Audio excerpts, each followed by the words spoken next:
first here. Do it. Get to the chopper.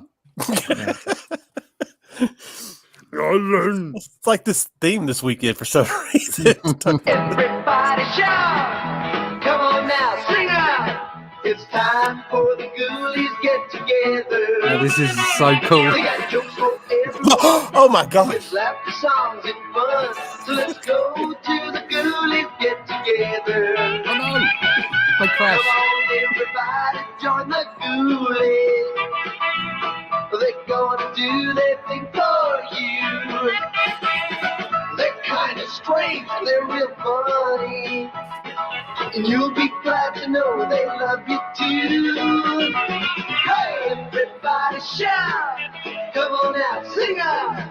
It's time for the Scott Ghoulies writes get about All right, together. that's what I was guessing. I saw pop You're in. gonna see Told you. how funny they This can Ghoulies, be. this Ghoulies It's time beginning for the reached Groovy into another dimension and Ghoulies got the Rosie.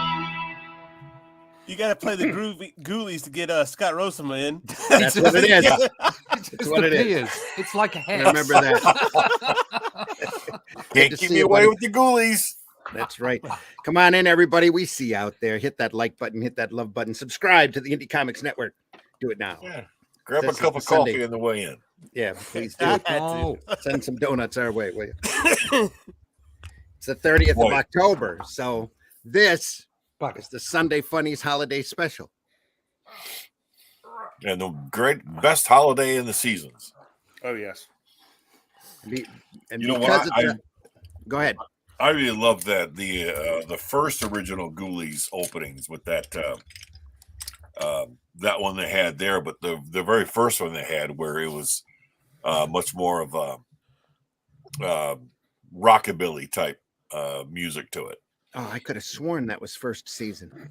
Was that maybe? Well, maybe they changed after. I'm not sure which one came first. Maybe it's such a silly ditty. Oh my You know. God, yeah, it was it's just very good though. That's And I love frankly- the way they used to have really long introductions to shows. Yeah. oh yeah. It's just Well, they had kind of funny. Well, they had to Yeah. milk that time to make the time limit. and it gave you a chance to go get your bowl of cereal and get back in front of the TV before the actual show You started. knew when the music started, you got to get there in a hurry, or you're gonna miss something. Exactly. I also like that Frankenstein was green. That was Yeah. a really good color choice. Oh, I like yeah. that. I always thought that Dracula they had there, he was the spookiest Dracula I ever thought. I mean, he'll always pointing his toes and that kind of really gaunt look to him. Ugh. Yeah. Yum. Yum. Scarier the vampire, the better, in my opinion. There we are. Yeah, no doubt. That was a few decades before Twilight, anyway. So That's a different kind of scary. all together. Yep. The Here's our Ghoulies. opening. I made an opening just for this special. Here we go. Awesome.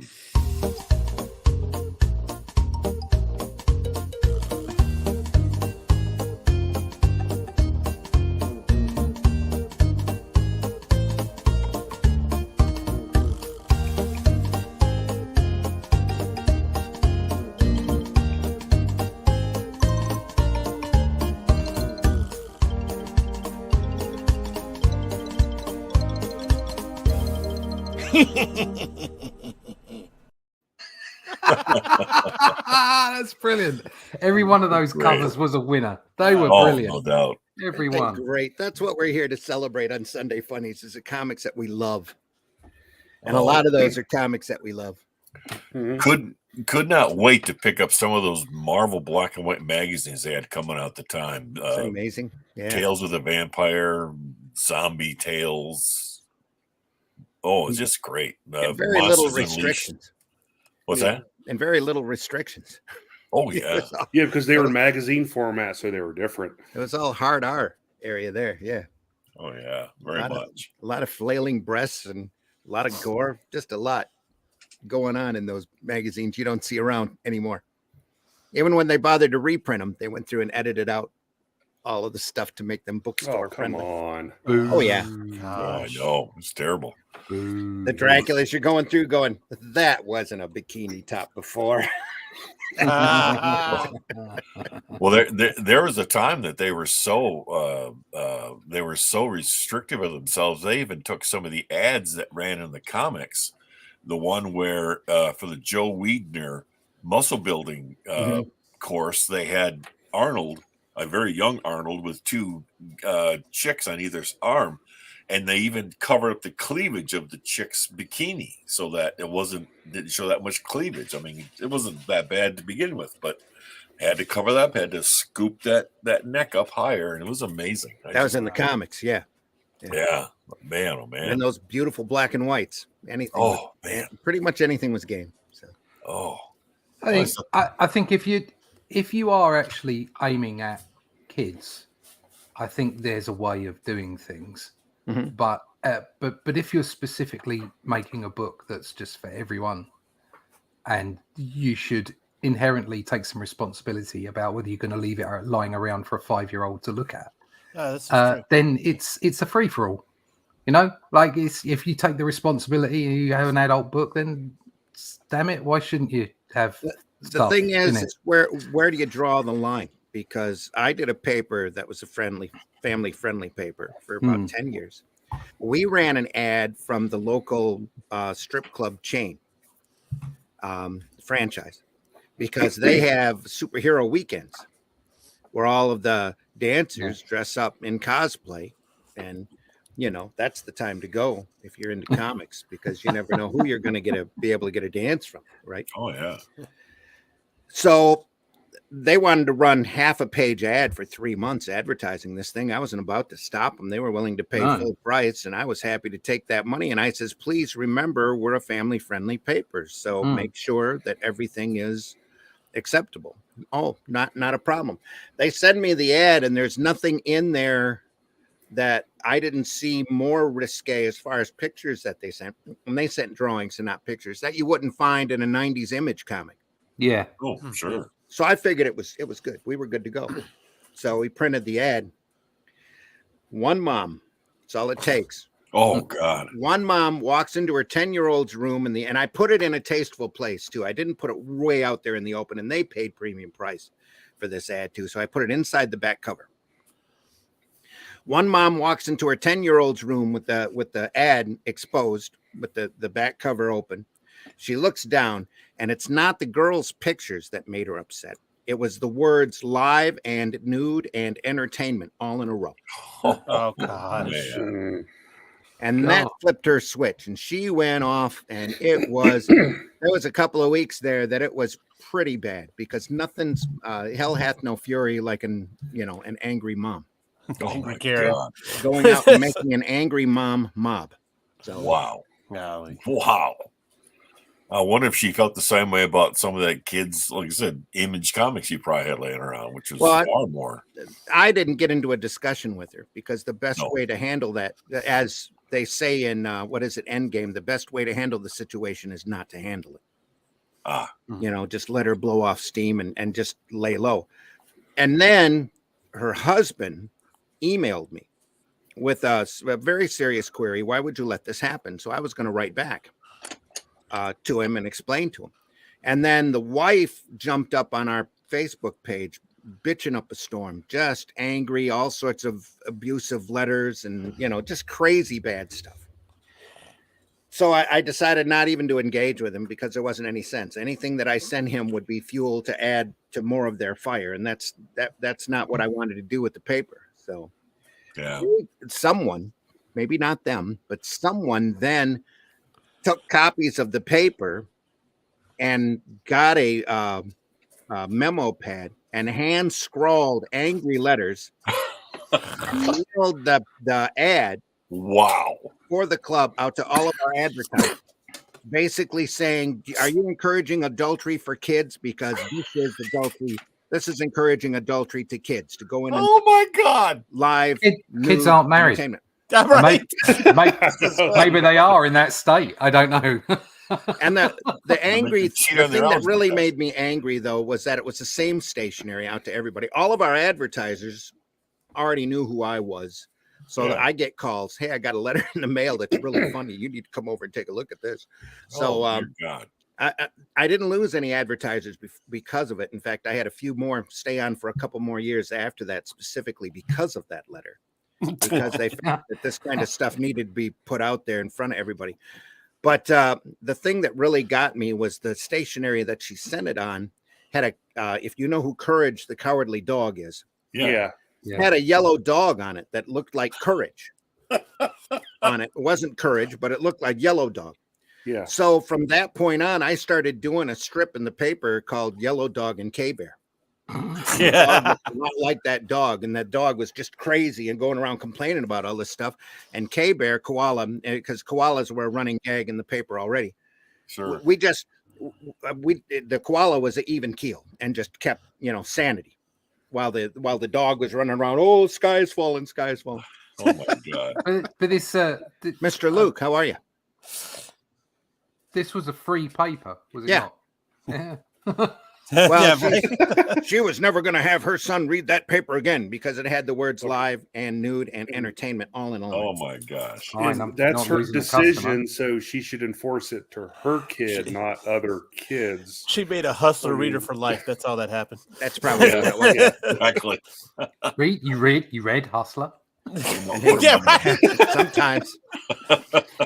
Just like when I was a kid and the whole Beavis and Butthead fiasco happened, all that did was make me want to watch Beavis and Butthead. Yeah. And guess what? Fan for life. That's the way that works. When the big band came down on D&D and being all satanic and everything, it just increased their sales. Oh, satanic panic they were going for. Well, I mean, That that's also drove me crazy. You drive down the street where the strip club was on, and that there's another competing strip club right across the street from it, and they were in hard competition with one another. Oh, we just lost Luke. Sorry, Luke. They call it circles.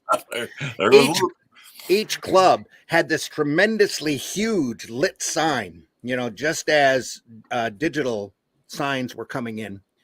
All of them featured pictures that were more risque than that, and in super large letters: live, nude, entertainment. As you drove down the street, you couldn't help but see it.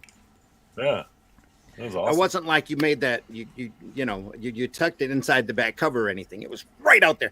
I mean, we're talking Blade Runner-esque size advertising billboard signs. Oh man. I'm And sure she they were didn't- bright too. Like, they were super lit bright. up. Yeah. She didn't see that for like Dudes, 3 or 4 that's- years after the paper had come out. well, nudity is scary for some people. Oh, it just frightens them. Yeah. That's what we're Even all when about it's not today. even nude. Yeah. Yeah, really. It's often in the eye of the beholder, isn't it? It's just I three mean, words. You can just say certain things like imagining me being nude. I mean, that's just got to God. bring terror to so many people. Yeah. That'll Has drop to Shivering right went in. down my spine.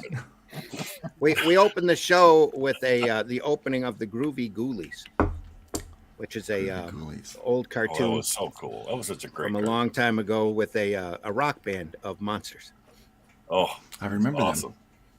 with a watching xylophone made up of reruns. somebody's spine, and it was Yeah. just great stuff. Oh my gosh. That I knew- drum set that Frankie was on was just, I loved it all. Yeah. So here's the deal.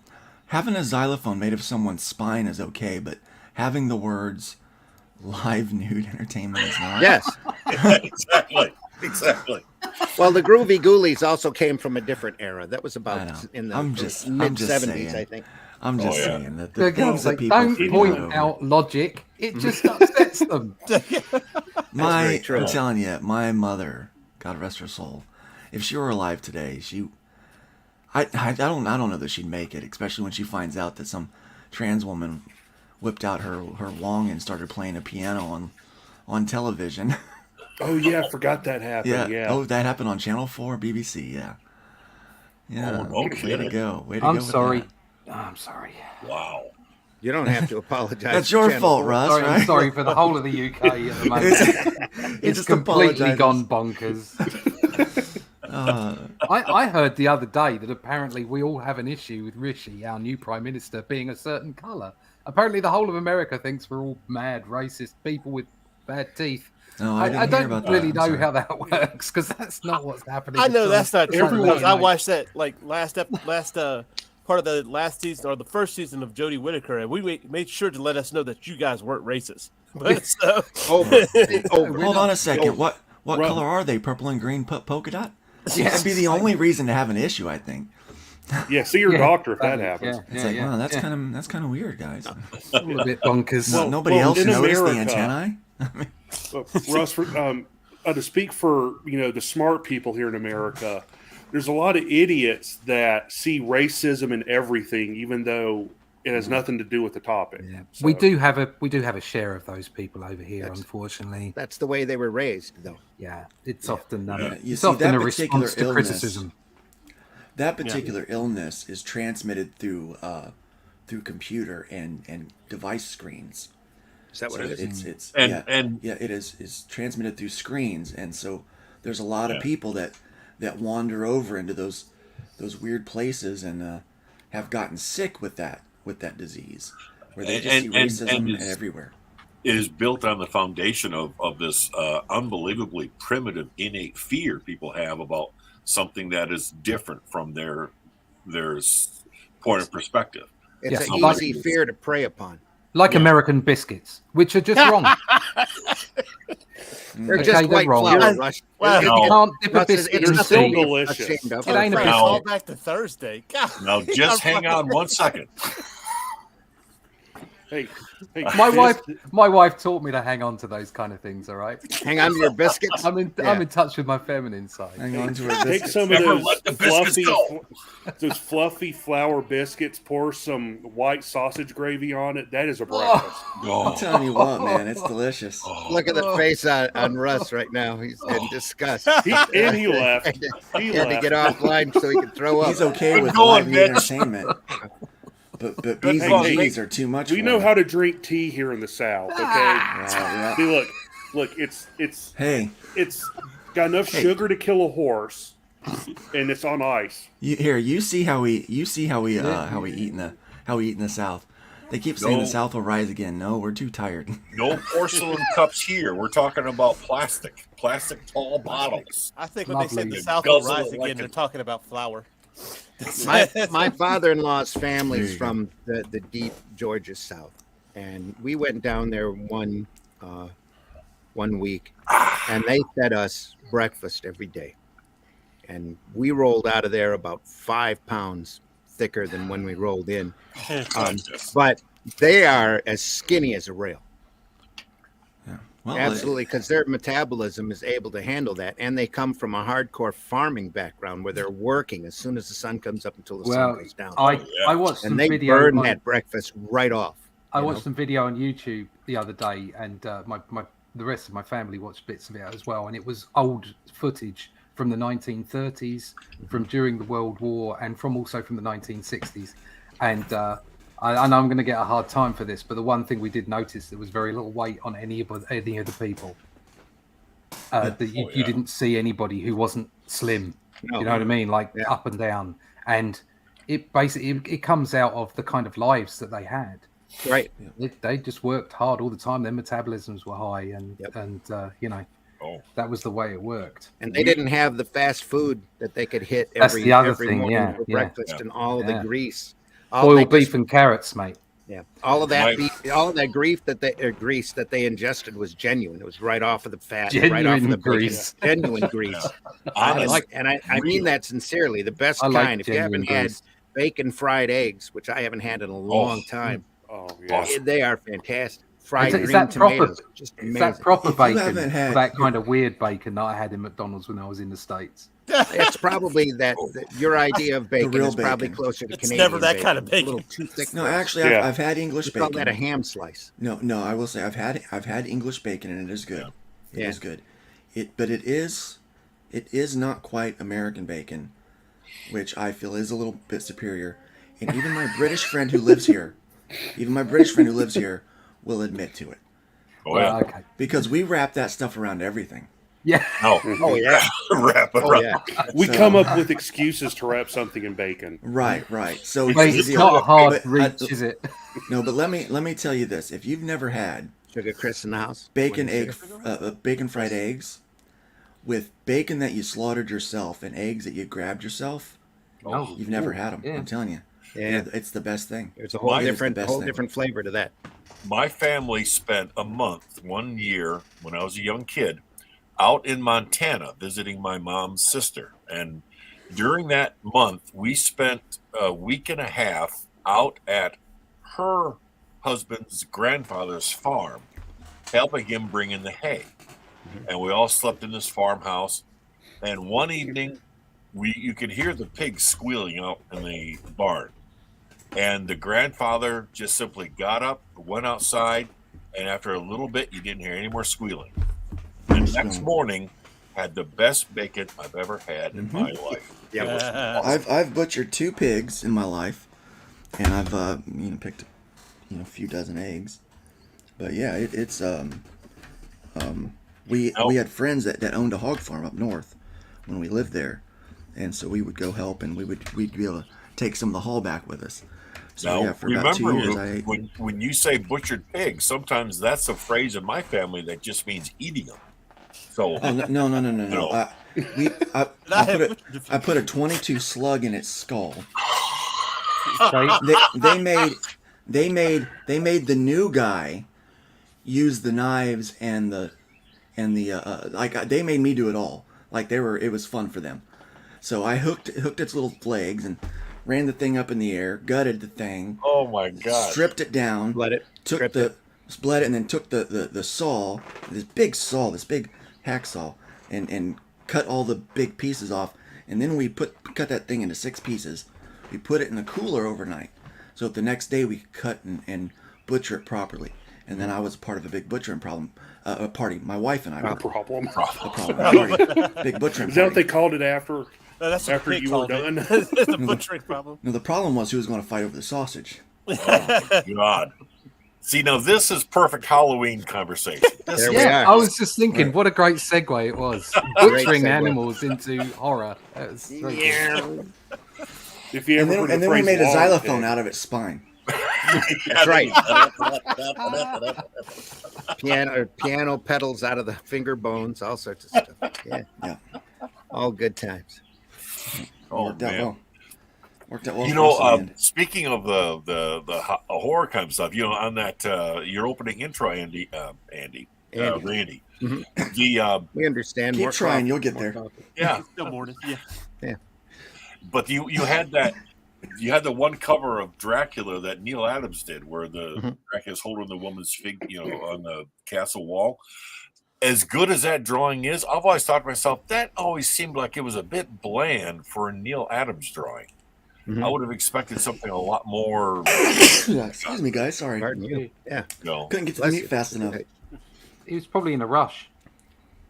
Could be. Yeah, I that's think what I he was was thinking. doing.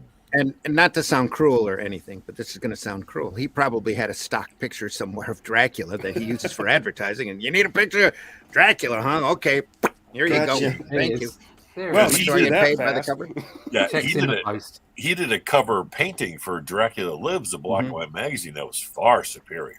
Oh, yeah. Well, he had Far time to do it. superior. Yeah. Yeah, he was probably getting paid more Well, for that I one. think it's like with any artist, really. I mean, look at what they're getting paid. Look how much time they got.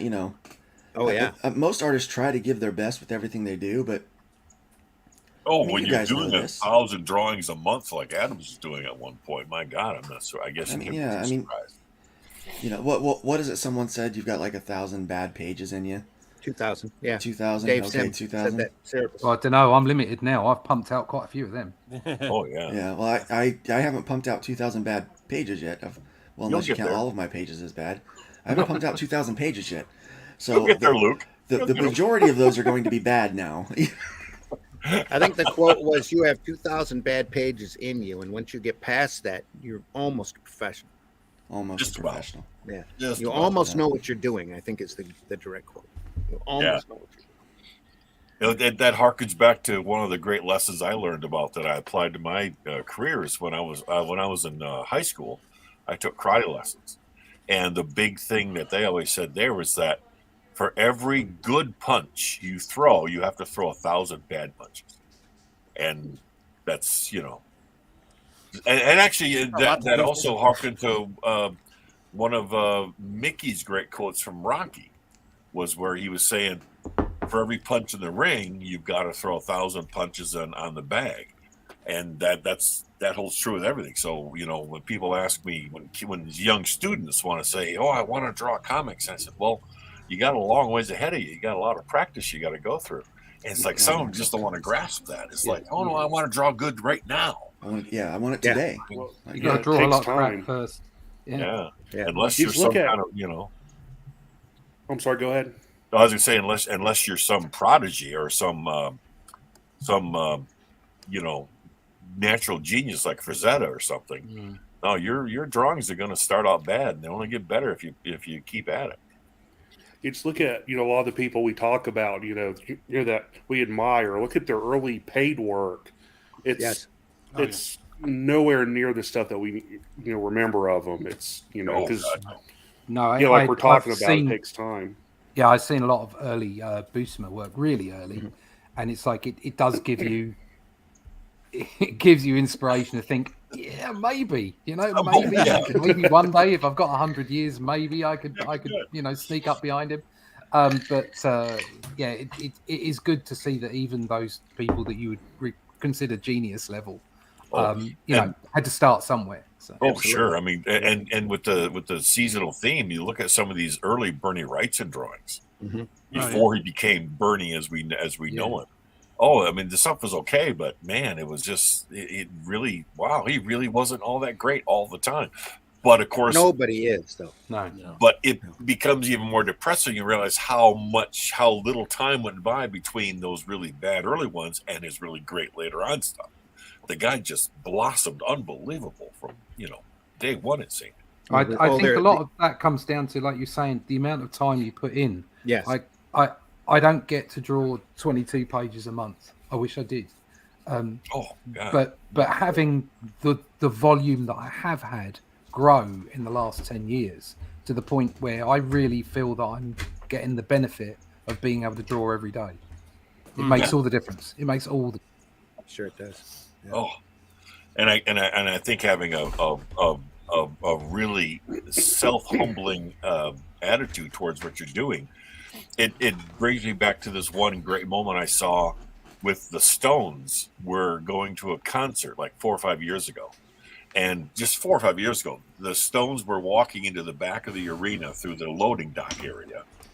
And it's Mick and Keith and all those other, they're just walking in, through this, loading ramp. And the camera person's there. And Mick just turns to the camera and says, I think we're getting the hang of this by now. This is like only 4 or 5 years ago. All right, lads, I think we're getting the hang of this now. So those guys just they pay attention to everything they do, even up to now. I mean, they're always trying to get better, and that's what you got to have. And then you find new ways, new tools, and then you got to almost relearn some things. Yeah. Speaking of Mick and getting even further off the topic, that during his last tour.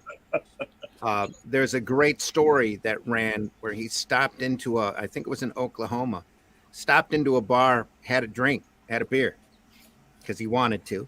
Oh, great. Had a ball cap on, not bothered by anybody. So he either had a photographer or a buddy with him, and he stood outside the bar with the picture of him like leaning up against a post or something with the picture of the bar sign behind him. So just stop by for a beer. Oh, that he posted on Instagram, and everybody freaked. Well, that's really not that off topic, Randy, because when you think about it, have you seen what Mick Jagger and Keith Richards look like these days? Are they keepers? Doesn't matter as long as they make great music. They're in stadiums anyway, so you have to have binoculars in order to see what they look like. That's true. But they fit the theme of the season quite easily.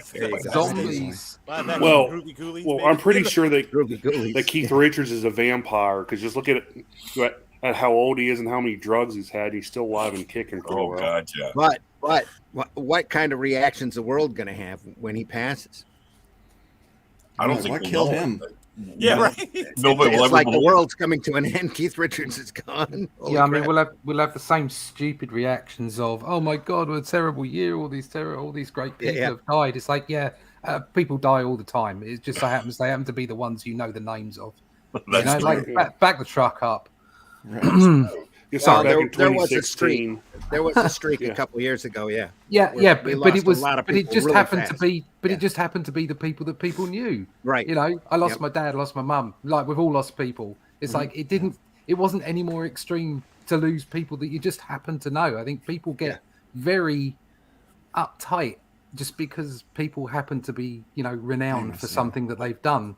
genius level or not, they're still just people like the rest of us. Right. In that year that all those celebrities died, ironically, we had least deaths overall, just in general, than the years before. So all these people are like, "This is a horrible year. Everyone's dying." It's like, yeah, Wasn't but that, less people are dying this year. Wasn't that 2015 or something like that? 16. 2016, Oh, I think. yeah. Yeah. But it is the year we killed Harambe, and everything went downhill after that. Yeah. That must be what it Like, was. let's face it. I think the world probably did end in 2012, and this is just a fever dream. We're on the way out, guys. We're all in hell. Draco in the house practice makes perfect. My early stick figures really suck compared to the ones I do now. Yeah, practice makes consistent. Trico, That's I right. think you're Thanks for listening, overestimating Trico. yourself. Yeah, because frankly, I've seen your stick figures now, and They could use a little work. I'll tell you what. I heard Rosamond teaches a class on stick figures. There you go. I do. And There if you you go. practice enough, your stuff will look just as good as this. Hang on. Boom. You'll Yeah. just as good as this. Why doesn't Batman have any ears on his mask? That's it exactly. I know. When did Batman It's start like wearing that white? cartoon where it showed Batman like this, and he's cut his ears off, and they take the barber thing off, and he's actually Space Ghost. Oh, it was a great cartoon. Yeah. I don't know who did it, but it was awesome. Space Ghost. Oh Yeah. my God. I do have a question for both of you guys that have worked on things that people will recognize. What's it like to have worked on things that people would have recognized? Well, first off, Great you got to double draw them well untouchable. enough that people actually recognize them. Okay. Step one. All right. Roll one, That right? one. Well, trust me, it's always humbling because people are always more interested in what you've drawn than you. So it's got a little bit of a Right. Yeah. But still, that's a pretty cool thing to have. I mean, no one's interested in me at all. So I mean, Well, that's not something because I of drew what- a while ago. Would That be can't really be cool. true. Anyway. You'd be surprised how anonymous you can be. Yeah. Really? I'm completely anonymous, but nobody really knows who I am.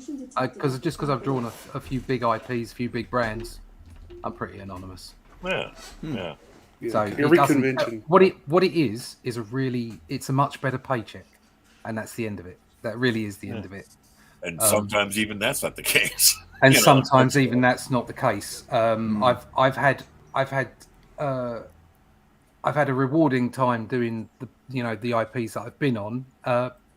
Maybe it's because most of it's been through Panini as a British and European publisher, with people like Marvel and DC at the back end of it, and Cartoon Network and what have you. But they pay a decent rate, and they're really good to work with. So that's the main thing I get out of it. I get like, oh, this is really good working environment. I like this. There's that initial, first time I got Doctor Who, I was kind of doing cartwheels around the studio, like, I've made it, I've done it, and then the naivety hit me 2 years later when it ended, and I didn't have another job.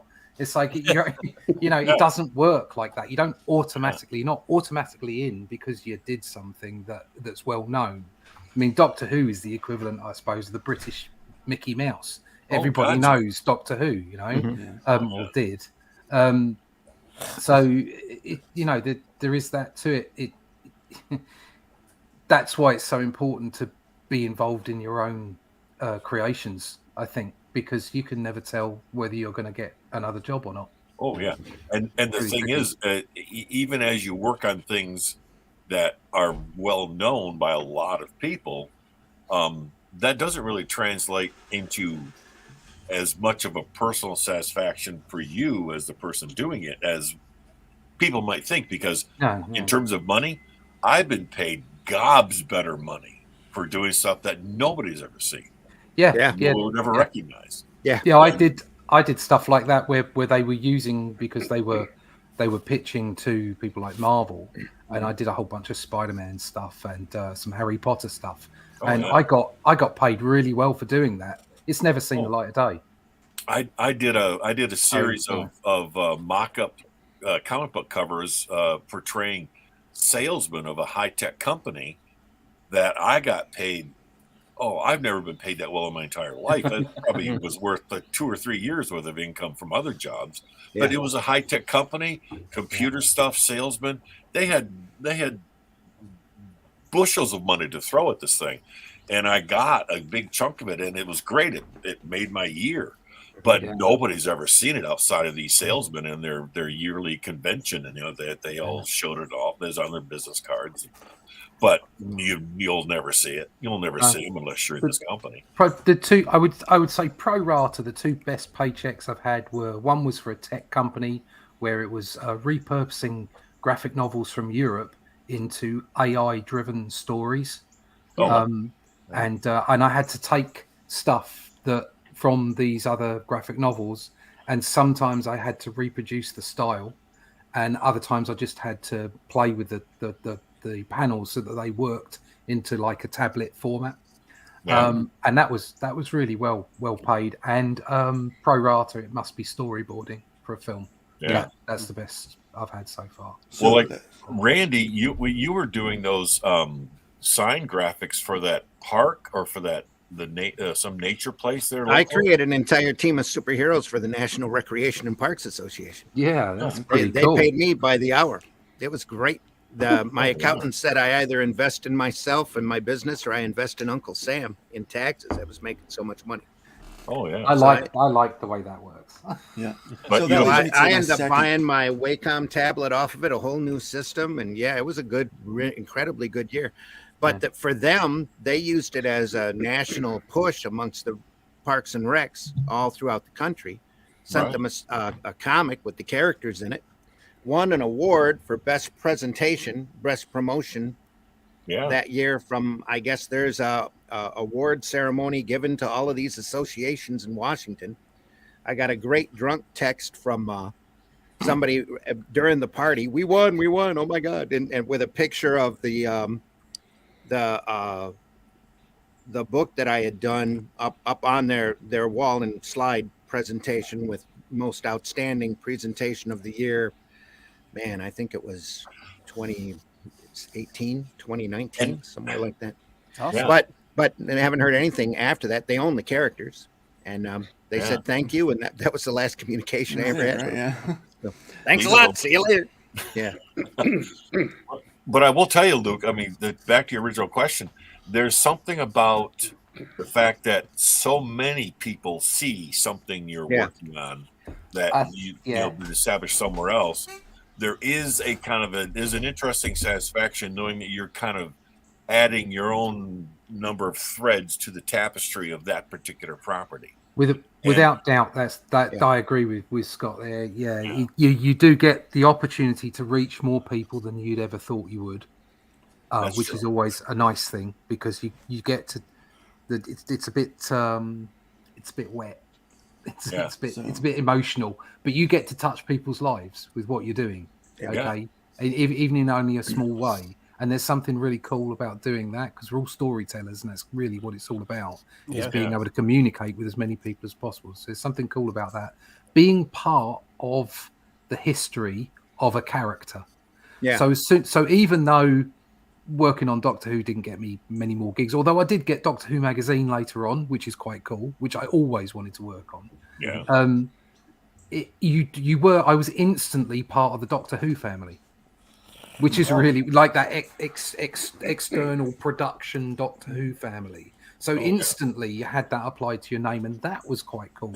I mean, it doesn't give you hair, or it doesn't mean you wear better clothes or more money in your pocket. I wish, but it does. There is something kind of cool to be part of that bigger group, and so also like working on Batman as well. I showed a little while ago some designs, and I was hoping I'd be able to draw it the way that I wanted to draw it, but unfortunately they just said no, forget those kind of designs. Let's just go with something more sort of more standard superhero fare. Right. So which is fine. It's great, but it would have been nice to have maybe put your little mark on the. So it would have been my Batman in the way that Bruce Timm had a Batman. Do you know what I mean? Yes. So the Batman in the magazine that I'm on would have been my Batman, but instead it's kind of gone more of a standard comic book, style. But it's still me. It's still my it's still my mark on the character. I got to do it, and when I think more importantly, when you get to draw a character that you've idolized since you were a kid, that makes a difference to you personally. I think the theme of what we're saying is a lot of this stuff is really very personal to the artist. You get something out of it, but it's not necessarily financial. Right. So, in terms of what you get out of that versus creating your own story that people get behind and enjoy, which is more satisfying? Oh, it's far more satisfying to have your own stuff get some type of almost any level of recognition. Yeah. I have my, when I got my, my errantry book, whenever anybody buys this, which yesterday I was at a comic signing and I sold probably 6 copies. I was more geeked about seeing that passed into other people's hands than almost any other book I ever did. And because this is my stuff, this is, almost all me. So I get far more personal satisfaction out of seeing that happen. I get professional satisfaction out of, like, when I, the X-Men book I did, or the Space Ghost or whatever. But again, somebody else's property, somebody else owns it, and I can only go so far with it. Yeah. But that higher visibility, that higher recognition of my talent in connection with that property, there's a professional satisfaction to it. But a personal satisfaction, I was personally more geeked about working on Space Ghost than I was this, because Space Ghost has connections to my youth and growing up and all this. But this is personally far more satisfying. Did that make sense? Does that get it? Okay. You nailed it, Scott. That's exactly the thing. Yeah, I mean, I've now got onto a second print now, because we're going out through New Haven Publishing. So there's that difference between, and you shouldn't rely on publishers. It's not that, I've been published, so I'm a professional. That's rubbish. Okay. If you're getting out there and you're making books and people want them, people want to buy them, you're a professional. And professionalism isn't just about whether you get paid for it. It's about the way that you act and the way that you are. It's your conduct, But there is something kind of cool about ring the bell. There is something kind of cool about having your book published. Maybe, I mean, the New Haven, who I'm with, is a small publisher, but they're publishing it. It's got an ISBN. It's out on Amazon, and you kind of feel that there's that opportunity to have much like we were saying, Scott, to have a bigger shop window.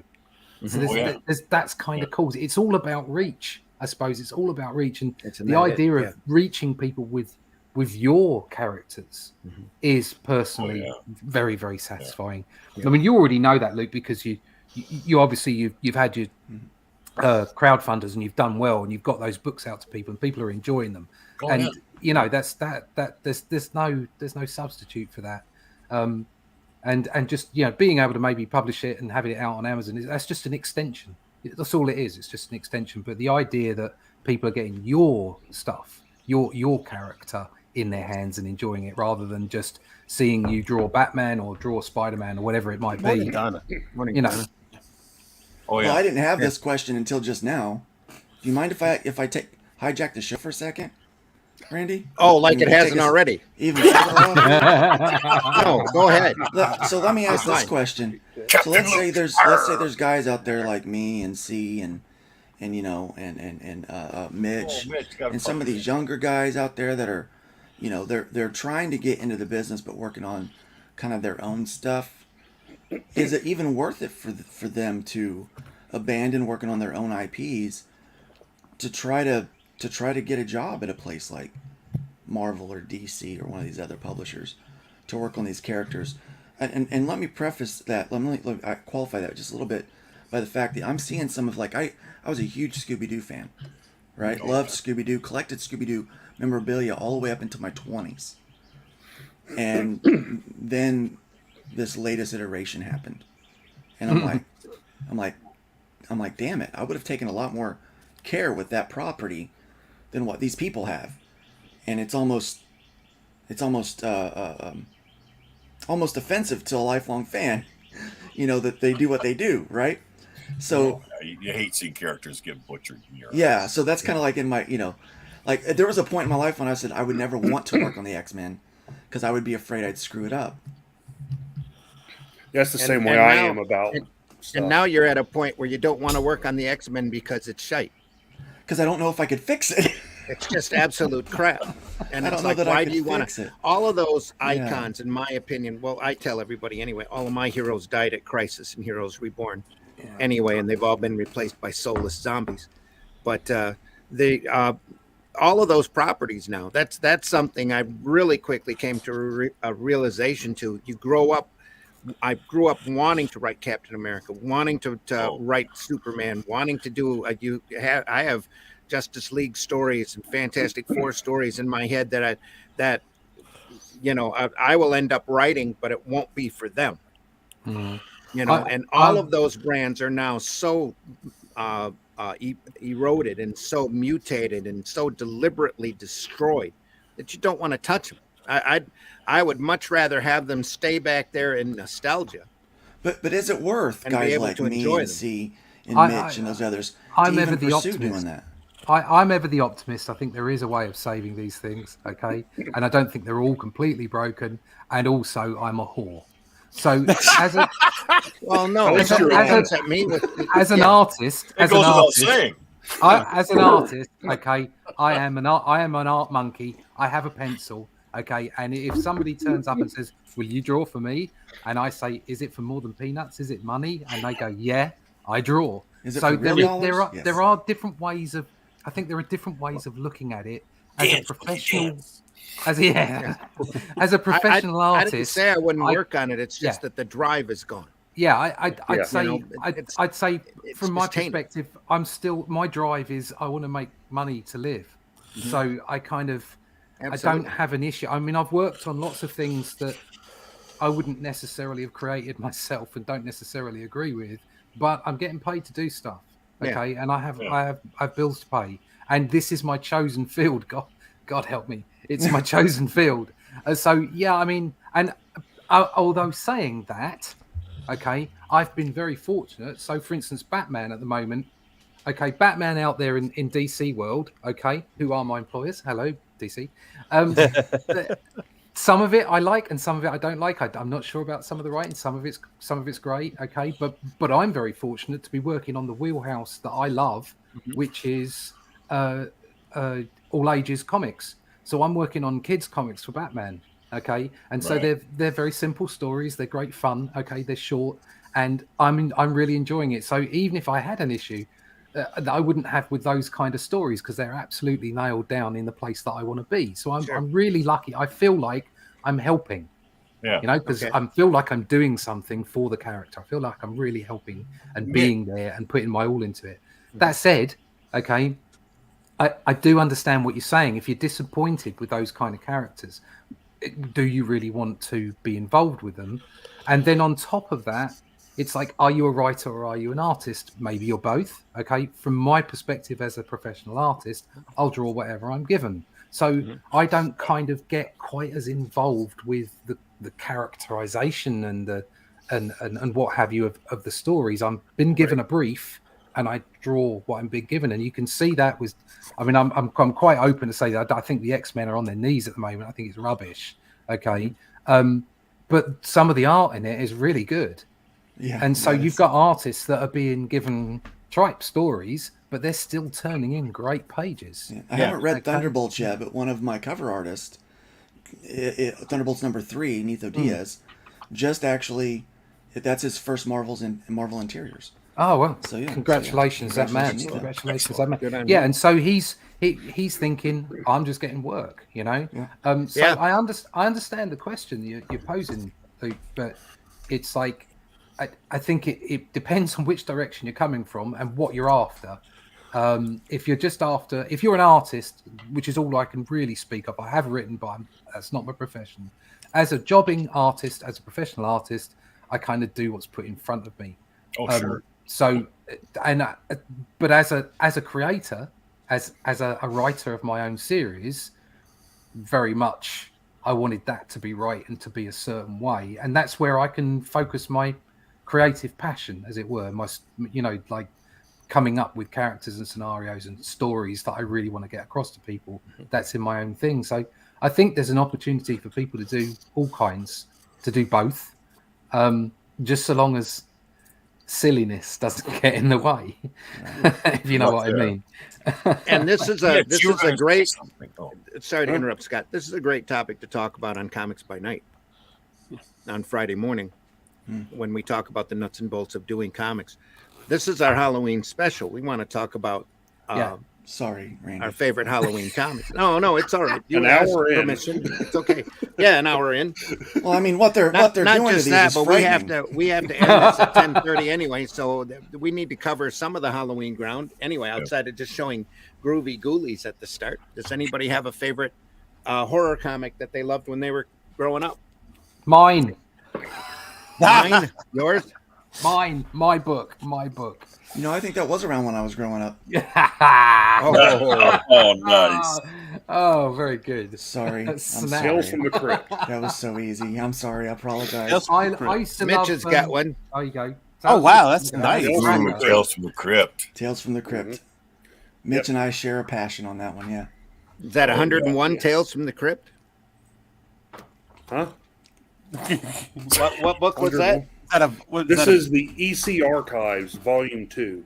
Not the When they the real adapted the Archives. comic book into the TV series, Oh, Fine. God, yeah. Bleached by the sun, stuck in a slipcase, hardcover, 6 issues at a Love hit, Love shot directly off of the original art. Is that a Wrightson cover?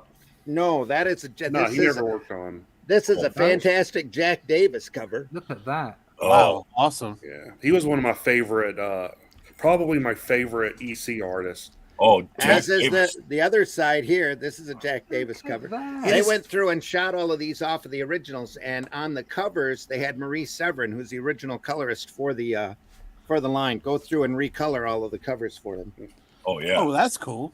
it Jack- amazes me how much Wow, Jack look at and that. Graham Nolan look. Their art Yeah. style looks alike. Wait, Randy. Yeah, Just yeah. for our treat, put that back up. Then Yeah, just let's hold it see. on the art. Oh my gosh, that's God, beautiful. that's awesome. Look at that. Yeah. Again, that's Jack Davis. And that's the thing, most people don't realize Jack Davis did phenomenal work long before he became the goofy mad cartoonist. that- Universal artist. He did a number of very iconic movie posters too, like for Animal House. Usually the ones Oh, with yeah. large groups of people or large groups of stars on it. Yeah. There is another- Didn't Jack Davis wow. do the American Graffiti poster? I'm pretty sure. I think so. Yeah. he did. Look at that. There's look at another- that. Oh, God, that's That's a standard That for brings zombie back right there. memories. That's, Yeah. Oh, Yep. Oh yeah, he drew God, that brings great back memories. zombies and Living Dead. Yeah. And oh, God. I had his so Crypt many Keeper issues was of just I had amazing. so many issues of the Let's Tales, see. Tales from the Crypt book laying around. And the only thing that really angers me about most of the reprints of the EC material, oh yeah, that's awesome. golly, them. It's amazing. Jesus. The Just the walls black of and text. white Ink. work. I know, man. That's what's, Yeah. Oh, Davis was so good. But They used to send them the stories already lettered. Yeah, yeah, and they had to fill in the artwork around Yeah, it. and they had to fill in the artwork. Here's that same story. Look at That would this. be easier than what we have to do today. Leave room for the text. What? Yeah. Like you've got a paragraph here. Well, they'd sit and write Where them we're gonna first put and then that? send them to the artist. Oh, yeah. William Gaines was, he really took his own route with doing that stuff. It looks And great. Gaines also had an incredible nose for talent. I mean, Oh, the gotcha. EC books are unquestionably, Did he- here's Graham Ingalls. Oh, Speaking of nose for talent, did he pick his talent's nose? Probably not. Ah, but yeah, one of the things that really angers me about most of the reprints is that they recolored most of them. Yeah. oh, Yeah. very And it cool. wasn't Marie Severin doing most of the recoloring on the most recent reprints, and it just Look at that. How can you argue with that Oh, Jack yeah. Davis cover? Oh, That's my just God. I mean, that's dynamic as all perfect, get man. out. It's- Yeah. You know what? Dude, No, she had her real quick. own Wait. Bring that back up. color. Randy. Talk about style. upsetting moms. you know? Yeah. No, Yeah. the one thing, real quick, guys, look at that cover. Look at the lid to that coffin. Look at how solid that is with the perspective and the proper Yeah. shading and the. mm. Oh, that's just how good Davis was. He was just Oh, yeah. Mhm. awesome. Just a immaculate artist. Fantastic. Here is that's the one we've already seen. There's 6 issues in a book. I didn't pull out all of the volumes of it, but Tales from the Crypt especially is so good, especially during at this point in their run. There's some more Graham Ingalls. So Just incredible stuff. This is right before the Senate hearings. Yeah. here's a fun little tidbit for you. My mom thought comic books. We grew up in a pretty strict Christian household. My mom thought that the comic books, she was okay with them because she was okay with Batman and stuff like that growing up. But when the Tales from the Crypt TV show came out on HBO, I wanted to watch it. She was like, no, you can't watch that. That's because HBO was known for being HBO, right? Yeah. So what she did is she just got me more Tales from the Crypt comics. Oh yeah, Nice. that's safer. Yeah. Now, if you were to look at that illustration, you'd swear it was Bernie Wrightson. Yeah. Yeah. Any modern comic aficionado would think that way, but it's not. It's Ghastly Graham Ingalls. Oh, Graham Ingalls. Well, yeah. I mean, I've already made that Look at mistake. So. Look at that inking style, just incredible. Wow. This is from the Haunt of Fear volume. Russ Cockrum, back in the late 70s, got in with William MC Gaines, and Gaines had an entire vault that had all of the EC work in it. He never returned any of the originals. Oh God, yeah. So what they did is that they took the originals of the covers and the interiors and shot them, made good photostats of them. Cockrum bound them together into books like this, and each title had a different slipcase. And I've shown the crime slipcase before, but there's about 5 volumes in each one of the sets. These books, Haunt of Fear, Tales from the Crypt, and the Vault of Horror, used to come out bi-monthly. Because they needed to sit on the spiral rack and in order to be seen. So he made it bi-monthly, but they sold millions. When they were out. Just an incredible amount because of all the quality that was in them. Take a look at that. Oh, here. Blow this up again. Just incredible stuff. Not to mention, not only were they good quality, but it really tapped into what is a natural inclination for us to want to get spooked. It's just that's why we have a whole national holiday based on spookiness. I mean, 2 that I just picked up. So Dracula, Tomb of Dracula, which I loved. Sweet. Gene Colan. I've got some old comics. These are just reprints, obviously, but I've got some old comics up there, and a Man Thing series on the. Oh, look at that! I tell you what, that I saw the people been talking about the Werewolf at Night, Werewolf and by I Night. watched that and absolutely loved it. That's the best thing Marvel have done since then. Everyone keeps saying that. I think I'm going to watch that today. Oh, and that it was great. Do you know what? It wasn't anything. There was nothing. I don't know what it was about. It was just simple storytelling. It was great fun, and you just loved every minute of it. Man Thing in it was brilliant. Yeah. Ted. Unbelievable. I'll give you that. Ted. A little bit. Well, his name was Ted It Salad. looked as if it was so something no. from the 60s, those old black and whites. I mean, it wasn't. It was just It was wonderful. great. I enjoyed It's just every phenomenal minute. stuff. Loved it, and it was just simple storytelling, straightforward storytelling, and it was great fun. Yeah, it's definitely something that Marv, that's somebody dressed as Scott. He's dressed Not up really. for Halloween. This is a Halloween mask. It's a I'm going Viking. to take it off and be Ryan Reynolds. It's an old Ben Cooper Scott Rose in a Halloween costume. I'm gonna. You know what? I just had an idea for tomorrow. I'm gonna screenshot Scott Rosema, and I'm gonna print that off, and I'm gonna be Scott Rosema for Halloween. Oh, Luke! Don't do that to yourself. Don't do that. No. Everyone be like, "Who are you?" It's not as much of a blessing as you think it is. It's a curse. Didn't Jack do a baseball These kids special? today, they won't know who you are. All these little kids coming up and like, "Why are you? What are you supposed to be?" Mitch, you want to take that so that I'm not, hogging the airwaves? Didn't Jack do a baseball special? For EC, I think he did do like a humor issue called like EGA or something, or maybe I'm mistaken on the because for a while they came out with. David flipped almost everything. I think what Postmaster Dan is talking about, there's a classic story from Tales from the Crypt or Vault of Horror, one of those. Oh, yeah, foul just play. As everybody was complaining that their comics were That's horrific right, yeah. and too gory. MC said, "You want to see gory? I can show you gory." Igor, yeah. Yeah. So he starts doing incredibly horrific, incredibly gory stories that these artists are left to draw.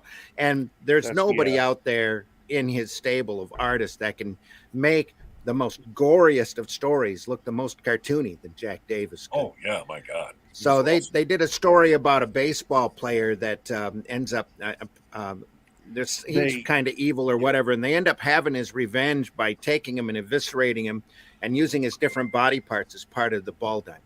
God. Oh, Yeah, he had like his intestines as the Different as the organs diamond for different lines. bases. Yeah. His hand was a mitt. His head was the ball. Yeah. Now, For some reason, I thought they were talking about something else. Just incredibly well done, but very, Yeah. very gory. Yeah. now, you may Oh, not yeah. know this. I'm not very good at drawing horror, but I love to draw horror. Like, I think it's fun to draw grotesque things. Mm-hmm. It just doesn't come across very gross when I do it, I guess. That's not true, Luke. No, Luke, I've seen your stuff, and I've always said to myself, "This looks horrible." I did a horror book. I did 2 horror books actually, and something we did was we messed around with the colors. So this first book, Hang on. right here, unfortunately it's a hardback, so it's difficult to open up. So Yeah, don't crack by- that spine. forward by Sean Phillips. There you go. There you are. So what we did was we had like a muted color Oh, Oh, that's nice. beautiful. Oh, that's awesome. in Very there. Silent film kind of. Gray tone palette. Yeah. Yeah, Or a so muted the- palette. Yeah. Yeah, muted palette. So the only his glasses in red came out, and then once Yeah. he got I'll be coming back. Once he got into the story, so it just reminded me because you were talking about gross things. We had like a train full of these. cool. He could see through the Very glasses, and all the people were turned Yeah. into demons. There was this demon horde, Oh, and then he got knocked out. And while he was dreaming, because I won't give the end away. While he was dreaming, we went into black and white. So we did like a black Okay. and white pencil Ooh, kind of that looks thing. like Jack the Ripper. And what's the name of Yeah, this book? maybe. I'm And obsessed then- with serial killers. I can't help myself. And so we got to the end of chapter 1 with the muted color scheme, and then while he was in the evil place, it went full color, Oh, that's okay. cool. which was kind of so. Only when he was in the true evil place was it in full color. And then what we did was we just dropped back to the Black and white. Or the whenever he muted. went back into the memories Yeah. or dreamed, we were in the black and white, and then come Ooh, back. look to at Oh, I the love that colour stuff. face. That's Oh, great. boy. So Yeah, that was that's a very creative use of color in a way to help enhance the story. Tell the story. Yeah, I mean, and that came from the writer. That was the Okay. writer. He was art directing the book for all So, intents and so purposes. writers are useful. Yeah, there you go. Sometimes, yeah. Sometimes they are. Marby Yeah. says, "What's that? What is that? And where can we find it?" I Right, love you that can style. buy this right now on Amazon. It's called Terminus at Fenton's Green. You can buy a hardback or you can buy a softback of it. And it's wow. got an extra story in the back, just werewolves. There you go. Oh, werewolves. Oh, there you Love are. So- werewolves. I love you Love guys that do this werewolves. like what I call classic style. I mean, I know it's not really classic style, but more classic style. I mean, because we went in the '90s where everything was shoulder pads and everything was metallic looking and Ex-wife. rendered as Patches. such. Yeah, patches, pouches everywhere. Yeah, Sure. Yeah, but that more classic, like Graham Nolan does that, and I just love looking at his stuff. I love his work. Yeah. Here's a little blast from the past. You guys remember some of these demons that they used to print in some of the horror books? Oh yeah, Wow. Oh yeah. Ah, gotcha. It's There you not old at all. It's the brand new Errantry by Scott Rosenberg. There you go. selfless shame, a shameless self Right promotion. in there. We were just being polite, but But then also, there's also Insert. you can take those horror characters, and it doesn't have to be horrific. no. So I've got D on the front. I've got Dead Oh yeah. Oh, I love that. there. Okay, That is- and I've oh, yeah. effectively made him like a Thor like god-like superhero character. So you can Awesome. you can mess with the Oh. genre. Yeah, I mean, I there you go. have That's the- just funny, hot stuff. Look at Hot that. stuff. This is hot I stuff. have some of the best memories of hot stuff and a lot of those Harvey comics, Look at- especially during Halloween. I got that off of eBay in this condition because Dark Horse did a series of reprints some time back with the Harvey characters, and they are incredibly hard to find.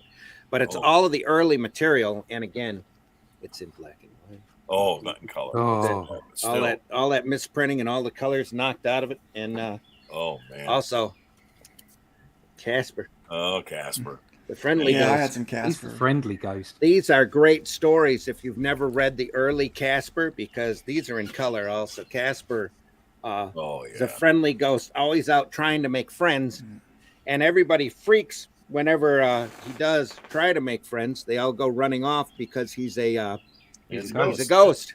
It's awesome. So back he when gets- Go ahead. I was going to say, back when Disney acquired Marvel, they did a Some of that's in Haunted black and white as Mansion well. comic book Yeah, that tried to have a bit of that Casper feel to it, character. but Well, it not fell like- short. Not like the first Caspers. No. Because in the original run for like the first 10 issues or so, whenever he couldn't make friends, he got so depressed he'd try to go out and kill himself. Yes. That was How does awesome. that work? Wasn't that Classic even stuff. in the? It does. wasn't See, that that's even the in whole That's part of the cartoons? funny. That's part of the That- funny part of it. That's That where was the in the- funny is. That Yeah, was he in the goes and cartoons as invades well. a Catholic church to look for an exorcist or something. Yeah. He'd tie a cinder block around his wrist at the pier, around his ankle at the pier, and throw the cinder block off, and the rope would go right through his leg. They made those into cartoons too, and Yeah, yeah. and you can't find those anywhere anymore. No, you can't find. He'd like hang himself, and it's like he'd fall through the noose and go, oh. But he was able to tie the rope. He was able to tie the noose, tie it to a tree, tie it around his neck. Then he went to hang himself, Good whoop, grief. right through the rope. Oh Ghost my God, physics. that's great. Yeah, ghost physics. Look, here's the thing. I was a kid. I knew it wasn't real. I was a kid, right? So in the 80s when they started doing like those little PSAs at the end of my favorite cartoons, Yeah. I knew that G.I. Joe wasn't real. So when they told me, if you're being bullied at school, go tell a teacher and everything will be okay, I knew that wasn't real. Yeah. Oh, okay. Yeah. Yeah, that's true. I know how to crack I knew out that of if I went bully and kick and the told a crap out of him. teacher, I was going to get my butt kicked even worse. My gosh. Postmaster Dan. Oh yeah, Ernie Colin was a fave. Not to mention Neil Adams. Yeah, a lot of people worked on them books, but you gotta love Harvey as the most non-PC comic company in history. If you go back and you look at their titles, Oh yeah. it's all stuff you would never see around today. Ghosts, witches, demons.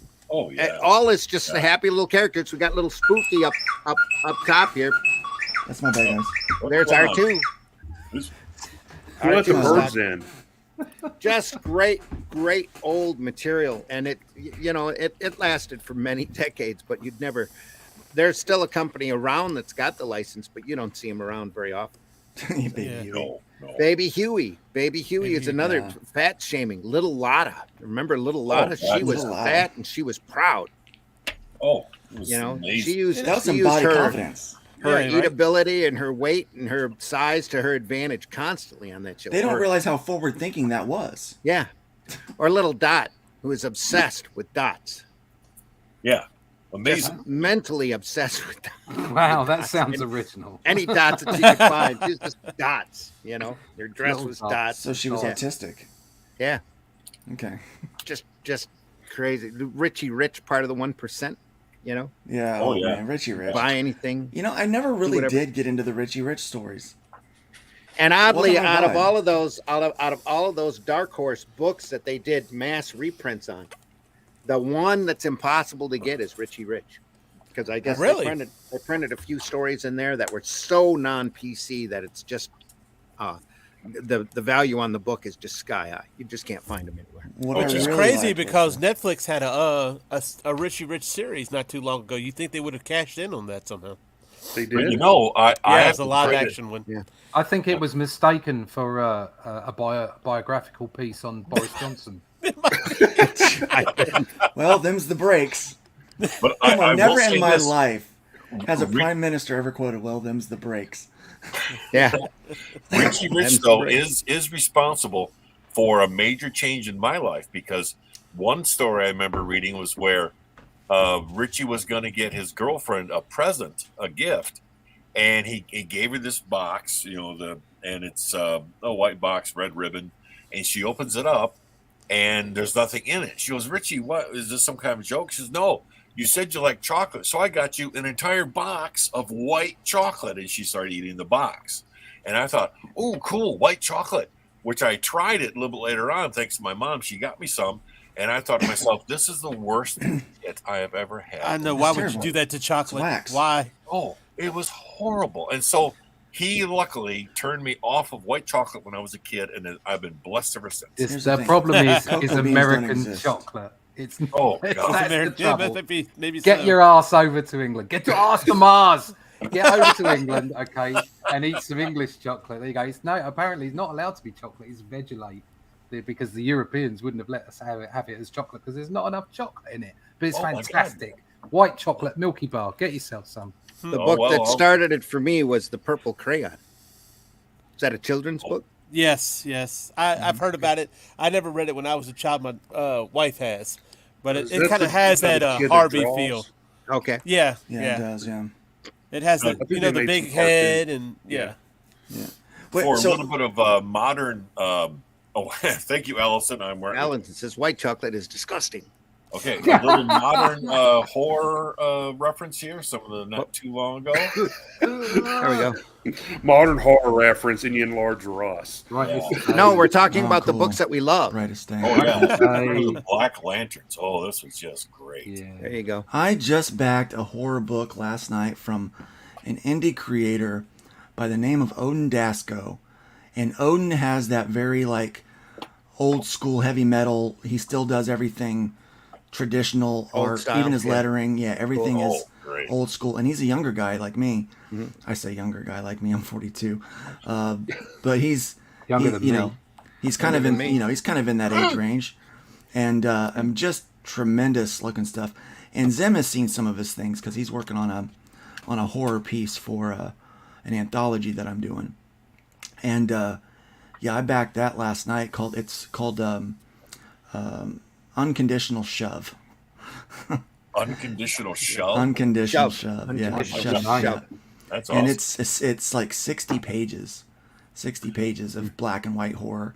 You can get it black and white, or you can get it in color, and the color still looks pretty sweet. So I got it in color. So, but I give these tremendous. thrash metal and heavy metal guys a lot of credit because how much they're so supportive of traditional classic treatments of things, and it's just wonderful to see that. I mean, all this, it's a lot of that also comes out of fantasy painting and illustration too. So. The guy, it's very grotesque and rendered, lots of heavy inks, but just really well done, beautifully done. I mean, it's he's a real talent. I'm looking forward to seeing where his career goes. And somebody mentioned earlier some Scooby Doo. Can we get a little Scooby on that? Scooby-Doo. If we have to. Yeah. I loved Scooby-Doo. Scooby-Doo. Scooby-Doo. Jinkies. Jinkies. So my wife even, she knows I love Scooby-Doo, right? So when we went to a convention, she bought they got some graham cracker snacks called Scooby Snacks. They're shaped like little dog bones. And I was just chomping on Scooby Snacks the whole convention. I've always wondered why Shaggy was eating dog food. Right? Like this. Well, you're stoned as Shaggy is. Because Shaggy was stoned. Look, you never had to tell me Shaggy was stoned. I knew it. But I don't think it was necessarily dog food because you look at what Scooby ate. Scooby was right there at the freaking kitchen table with everybody else. Right. I mean, he was scarfing down everying else. So Yeah. Well, the sandwich, yeah. Man, I think Velma's the cooker of that meth crew. Well, she's a real smart mystery machine. You never did get. Well, dogs will eat human food if you put it in front of them. I'll tell you, for Halloween, I see more people, more girls dress up as Velma than almost any other Scooby-Doo gang. And Velma was God bless them. Velma was the reason I fell in love with the glasses-wearing librarian nerds. That's what I married. I married a Velma. Oh, well, good for you. But you know that's one thing too. As for that horror element, Scooby-Doo is such an iconic IP out of all of the Hanna-Barbera stuff, especially, and it was. But I think it might have been that horror element that appealed to everybody. It's Okay. that It sure that formula sure did spring a lot of offshoots. All right, yeah. I'm gonna, Phantom, Speed, Buggy. I was, Well, I and was I'm gonna more bring up into some Yeah, horror that you Raw. guys may not know. Okay, this I was- may have I just was- been regional. I was It more was, sorry. into that Linda a Carter. Halloween every day of the year type thing that you could get Right. behind, too. yeah. I was gonna say, have you guys heard of a guy named Sammy Terry? No. He did. I know it was probably just regional, but he would do these like old time B horror movies, right? And he'd come out of a coffin, Sammy Terry, and they made some comic books of him regionally anyway. That's a horror host. Yeah. Yeah, he was a horror host, man. I Yeah. loved it. Well, I was a timid, scared little kid, okay? And I would sneak in. My mom and dad would make me go to bed when Sammy Terry came on, and I wasn't allowed to watch it, but I would sneak out and hide behind the couch and poke out and watch Sammy Terry. So much to the fact I fell in love with this thing that whenever I would get scared, I would think, look, Sammy Terry, all of the things that are scary are scared of Sammy Terry. So if Sammy Terry's my friend, those things aren't going to bother me. Okay. And so every time I would get scared, I would just think, Sammy Terry's my friend, right? So with this little kid, 3, 4, 5 years old, he became like an imaginary friend to me, right? And so to this day, horror doesn't scare me anymore. Yeah. So I'm like, that's not even scary. Like Yeah. Freddy, I laughed through some of those movies. Killer Clowns, thought it was hilarious. I'm like, I would have classified it as comedy. The one movie that did get me was Final Destination. We watched that on my honeymoon, and that movie just flipped me out. I was like, oh no, you don't mess with fate. Those are You don't mess with fate. tremendously disturbing films. Yeah, Final like, Destination. you don't There's mess a with fate. movie that came out in the I want to say either late 70s or early 80s, called Soul Survivor, that the first Final Destination just completely ripped off. Mm-hmm. Oh, really? It's Yeah. Yes, this woman, she is the sole survivor of a plane crash, and what happened was she was supposed to have died, so death keeps popping up trying to kill her. Oh, wow. I think they remade that. I think there was like an Elisha Dushku or whatever her name. I can't pronounce her name. Liza right. Dushku. That's right. Yeah. That was close, Yeah. Yeah. She doesn't There work was anymore. a movie called Soul Survivors, and I think they redid Yes. that. Yeah. Maybe I've never It wasn't heard that of it. great, but yeah. She won a major lawsuit on off the TV show Bull and quickly retired. Oh, wow. So Oh. I got to tell you guys a really good Halloween story. When I was Ooh. between high school and college, I took a job in the summer as a counselor at the Blue Lake Fine Arts Camp up here in West Michigan. And this was where all these talented young kids with music talent and all that. And as at the time, me and the other counselors decided, okay, let's have a movie night, to help entertain the kids. And we thought, well, let's do something kind of corny that they'll get a good laugh out of. So we thought modern kids, they're not like when we were kids in the 60s. They'll probably laugh. And at this, we showed the original Bela Lugosi Dracula. Mhm. And so we had them all in the big hall, and we got this movie.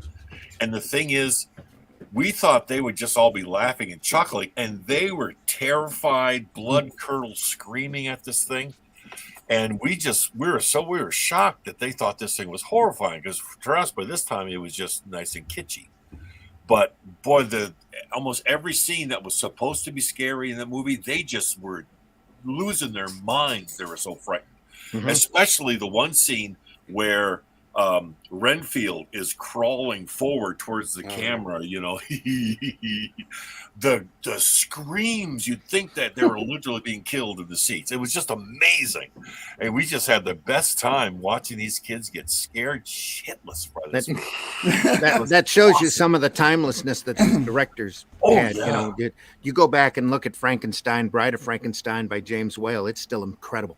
Just an unbelievable bit of cinema. Yeah, And they when I understood. finally got into Kendall in the last year, 1979, the lady I was renting a room from, she was kind of a neighborhood grandma to everybody, and she would take in these kids that didn't have very many friends, and she would give them food and all this. And she asked me if I would kind of sit and watch this one kid she took in, and he was probably about 12, Theater and I for the was Dead. 19, 20. And the thing is, I said, okay, well, I'll treat him. So I thought I'll show him a film, and like I didn't learn my lesson 3 years earlier, I'll show him the film that he should get a good laugh out of. So I showed him. We watched King Kong, the original Kong, and that was a mistake because he got scared shitless too, and he couldn't sleep, and he was screaming, and when when this lady came home, he says, "What did you do? Why did you scare little Bobby or whatever?" I didn't realize. I thought he would thought it'd be funny. It's oh my god, it says like you said, Randy, the timelessness of this horror is just amazing. Well, next week or so, Dispatches from Outside the Box is going to focus on stop motion animation, and King Kong, when it first came out, really blew a lot of people's minds with the stop motion animation in that film. It's just landmark, and the very much the Star Wars New Hope of its day. Oh god, yeah. Fred Willis, and that was the first Harryhausen. Yeah. I was putting together the montage for that last night, and just looking at Harryhausen, the skeletons, and Jason and the Argonauts. Jason and the Argonauts, right? Yeah. And even still, timeless. It still looks good. Yep. My favorite stop motion animation is in RoboCop. Oh, the amount of physical man hours that went into doing that stuff. You can see the love is just poured into these things. I overdosed on horror films back in the 80s with my first wife. We used to go and rent every B movie that was out there, and the only one that I still remember to this day was Basket Case, and that's because because of the stop motion animation work on that. Just incredible. I remember watching that. That was There was a couple Halloweens ago. I mean, it's been probably been closer to a decade now than less than. We did. I'm sorry. I was just gonna say we did I bought all of these DVDs of these old classic horror films and showed, and my daughter and I watched them all. And was it Dr. Moreau's Island or the Island of Dr. Moreau? Yeah, something like that. Yeah, that one I like. That one was good. Like that one's still good. That one holds up to today. You need to dig up Freaks. By I can't remember who did it, but it's out on DVD. Same guy that did Dracula. Browning. Todd Yes, Browning. thank you. One of us. Incredible. What a noirish masterpiece. Just beautiful film, but very unsettling. Is that where the One of Us came from? Yeah. Yeah. One Google gobble. She is one of us. One of the most shocking films I remember seeing was Village of 10,000 Maniacs or something. Probably just 10,000 Maniacs. Oh my god! Herschel Gordon Lewis. Yeah. Oh god! It had Freddy Krueger. What's his name? Oh, the remake. Yeah. Yeah. Oh, He did a remake remake doesn't match. The original still holds up real well. Yeah. All of those were B movies though, so you could see they were done on a thin budget, but still. Oh yeah. So they remade the Munsters right into a movie. Yeah. Yeah. Rob Zombie. Rob Zombie is great at gore porn. Okay. Oh god. He's great at gore porn. He is not good at the Munsters. The Howling, yeah. It was so bad. It's so bad. It's kind of off comics. I have to end this at the 10:30 mark because I've got places to be. But didn't get a chance to show everybody this great collection of Sabrina the Teenage Witch. Oh wow. Great Dan DiCarlo work. Nice, thick. Starts right at the very beginning of the Madhouse stories and runs all the way through those Archie backups. It's a great volume. No, it's black and white. Black and white, and it's newsprint. But it's Dan. Wow. It's practically all Dan DiCarlo in there. Oh. Yeah. Just classic stuff. $9.99. Unbelievable. Oh, cool. Wow. For I don't even think there's a page count on it, but you can see how thick it is.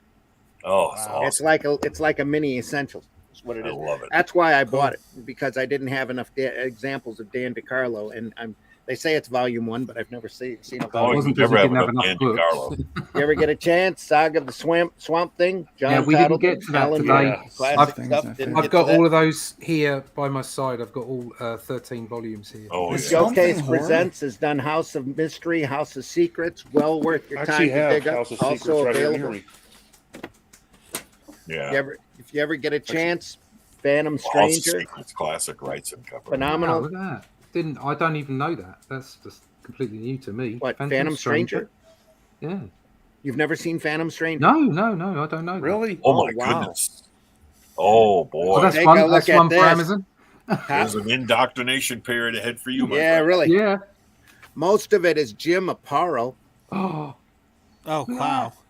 Just amazing inker and storyteller. Just very underrated in my opinion. Oh, It's gotcha. it's great stories. It's about a guy who's trying to fight or maintain the balance between good and evil. Oh, yeah. Supernatural. Right, That's the easiest way to describe him, and it's a very much a an unknown, one of those fourth tier characters from DC that could Did be a he- first tier character if they bothered to do it. Did he ever make an appearance in Swamp Thing? He was in Swamp Thing as an old A man. few issues. Right. Yeah. Okay. Yeah. Okay. Some of the later versions in Vertigo, they drew him up as an. I have no idea why they drew him as an old man, but he was in Justice League for a couple of appearances. He didn't stay for long because he had to stay a stranger.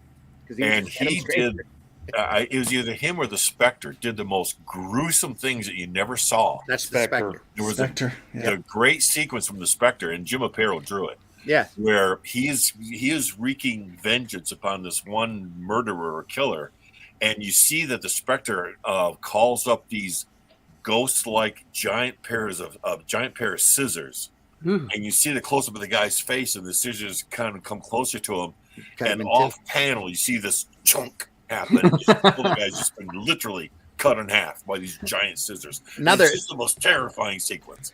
Aparo was really great at that, and I think Michael Fleischer did the majority of the writing on that, who also wrote some of the best Jonah Hex stories that you've ever read. If that's where Jonah Hex gets his reputation, but very much in the old spaghetti western style of just solid violence. But my best Spectre ending was where he turned a guy into wood and then whipped out a chainsaw and chopped him into pieces. There you go. Awesome. Yep, great. Also, if you get a chance, we're going to get some Phantom Strangers to you, my friend. You're going to love it. Yeah, there's a great Monsters omnibus. There are two of them out there. Number one focuses on Jack Kirby's monster stories. So, of course, they put Groot on the cover because Guardians. Yeah. Volume 2 really focuses on Steve Ditko. And if you haven't read these stories, well worth your time. These were the ones that ended up in Where Creatures Roam or Where Monsters Dwell and all of that. Just great stuff. You got some of this there as well, Randy. Got some demon there as well. There you go. Yep. Yeah. The one character that Jack Kirby created based upon Hal Foster. Very classic stuff. Gotta run. We're going to be over as it is. Luke, tell folks how they can find you. Go to lukestonestudios.com. Check me out there. Join the mailing list. Look up all my other stuff there. lukestonestudios.com. Scott, tell folks how they can find you. Go to Facebook. Look up Scott Rosenboy. Be prepared to be what? Be prepared to be Okay, that's better. Scott Rosenboy, Facebook. Oh, that's Dylan a great Dog. Mignola cover. There's a property that hardly nobody here in the States pays much attention to or knows, but it's great stuff. Dark Horse did 6 issues of this in a smaller size. It's what they call the Bonelli books that are out of Italy. Beautiful format, beautiful artists in every last one of them, and just fantastic stories, well worth your time to read or find. There's a whole string of these that they did with Nathan Never, and there's a couple of other ones. It's a great science fiction one. Everyone's got a different artist doing the story. Every story is well worth your time to find. Awesome. Mitch, tell folks how they can find you. You can find me at Linktree/Celtic Cross Studios, where you can find basically everything. And your puppy too, I said. Yes. Russ, tell folks how they can find you. Yeah, you can find me at russleach.com. There you go. Everything is there that you require. Tell folks how they can find you. Of course, you always check out Linktree/C Michael Landing, and right here on the Indie Comics Network on Dispatches from Outside the Box and Sketchy Saturday. So, one of the nicest things that Dynamite ever did, I think, is collect all of the Vampirellas. Hardback books, volumes, about 6 issues a piece, and it doesn't matter what volume you find. If you find a volume of this at the show, buy it because it's classic stuff. It's all beautiful stuff, mostly Filipino artists doing the best work that the best line work that you've ever seen.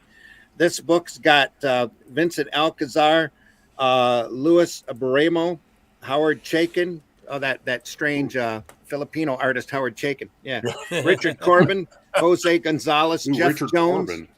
Yeah. Esteban Morodo, who does his Vampirella work. It's timeless. Just amazing stuff. Awesome. Jose Ortez, Ramon Torrance, and Zazar. Oh, not a bad one among them. Well worth your time.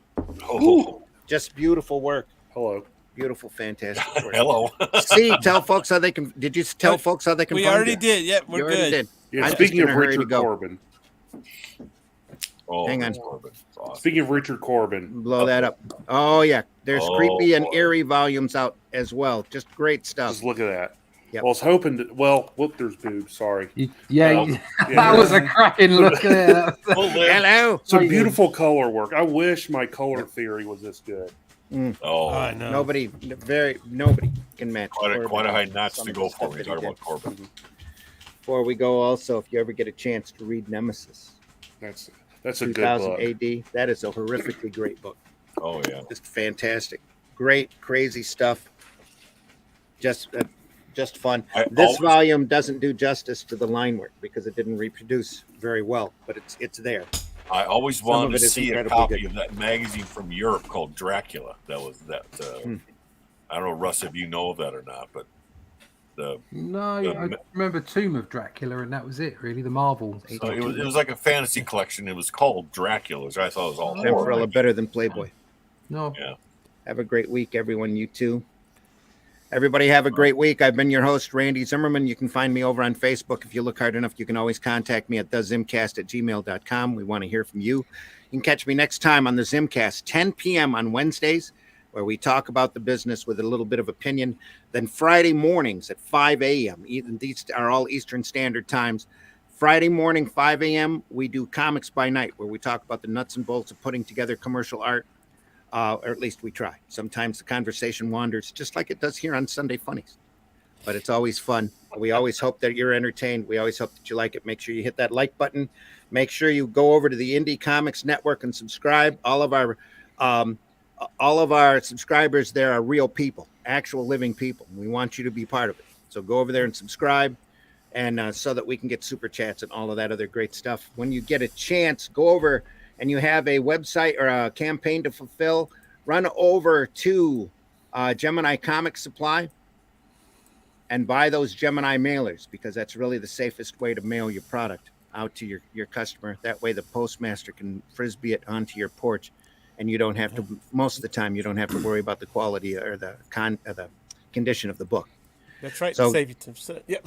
Go over there to Gemini Comic Supply, and on your way out the door, use the code RAGIN10, RAGIN, and the numbers 1 and 0, and get 10% off of your order. And 10% right now, especially in these times, is good to have.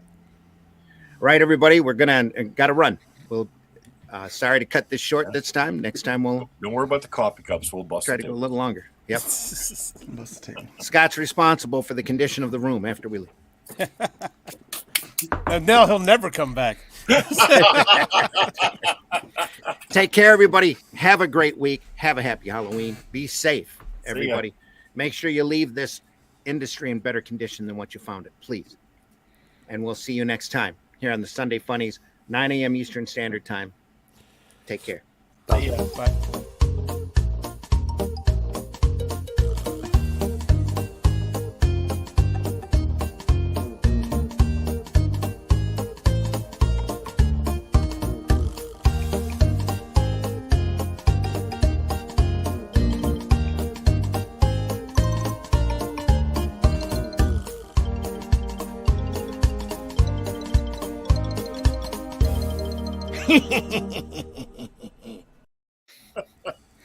All right, guys. See you later. Oh, wait a minute. We're still on the air. I'm just Oh. Boomered it. I'm trying to do this.